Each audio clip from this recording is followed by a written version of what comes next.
So you remember we looked at the sort of how to be effective group members way back several weeks ago. Today we're looking at that research and how they're relating that to leadership. Okay?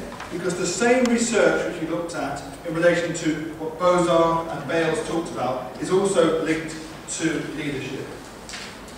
So a good group leader has got to be good at getting the job done, that's the first thing, and good at creating an effective or cohesive team. Okay? So you have to have the both to be a good group leader. So to be a good group therapist, you need to be good at helping the group work with its task, and obviously you need to be good at helping the cohesiveness develop in the group. And cohesiveness is one of the most important elements in group therapy. So the instrument task function, pretty obvious that means getting the job done. Getting it started, keeping people focused on their task, organising the group, emphasising the need to meet the original aims. So basically it's almost like the boundary activities of the group. It's almost like the structure of the group as opposed to the functioning of the group. The socio-emotional function, which is like the feel-good function, and that is to do with how the group functions, how it works, how it gels together, and so on.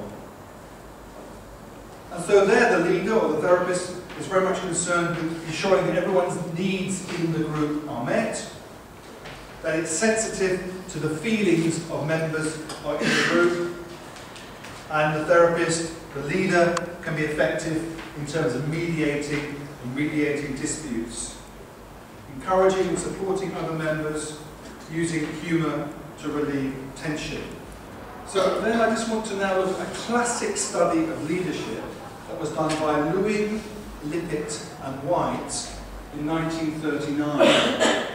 This was one of the classic studies into leadership where three social psychologists studied a group of young people on Outward Bound course and explored exposing them to different styles of leadership to find out what was effective or not. And what came out of this study was that there were typically three types of leadership style. Authoritarian, okay, you do what I say. Democratic, what do you think about that? What are your thoughts and feelings about that? And the last one, laissez-faire, easy go, let it all go whichever way. So I like to, when I'm going to give this one, some of you may be old enough to remember a political leader that might come to your mind. Authoritarian, all policies determined by the leader, each step in activity dictated by the leader one at a time, individual work tasks and work companions dictated by the leader. The leader is aloof from everybody else and offers personal praise to people who do what she or he wants them to do. Okay, then, a democratic leader. Policies are determined by group discussion. The leader participates in that. We work through all the stages of development together in relation to the task. The leader facilitates that. The group determines who's going to do what. The leader facilitates that. And the leader offers objective praise.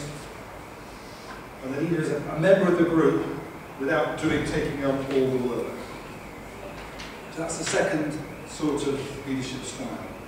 And the third leadership style, the laissez-faire leadership style. Sort of the lazy day leadership style. The leader is very much, in the background, providing the frame for the activity, participating minimally. Now, Fiedler, 1967, developed a theory which he called contingency theory, which he said that if leadership style is linked to the situation, it's likely to be more effective. I.e., Winston Churchill was very effective in the Second World War. So there are two elements to here. The success of your style is going to be linked to the situation you're working in. You might want to modify your style to a particular situation. Or a leader with a specific style, if you're like a fixed leadership style, you're best modifying the situation to suit your leadership style than try to be what you're not. That's one of the things, because then you're incongruent, you're not working in your own sort of frame, and therefore you're liable to have problems. Okay, what we're doing in this group therapy module is we're looking at leadership today. We devised an exercise by which somebody will lead a group in an activity and somebody else observe the group, and we're going to see which is the most effective leadership style. It's also a great sort of icebreaker for the group to do together. One throw each, after which I will then decide who is the winner. There will be no second chances. There will be no attempts to overrule my decision by blackmail of any form. Go!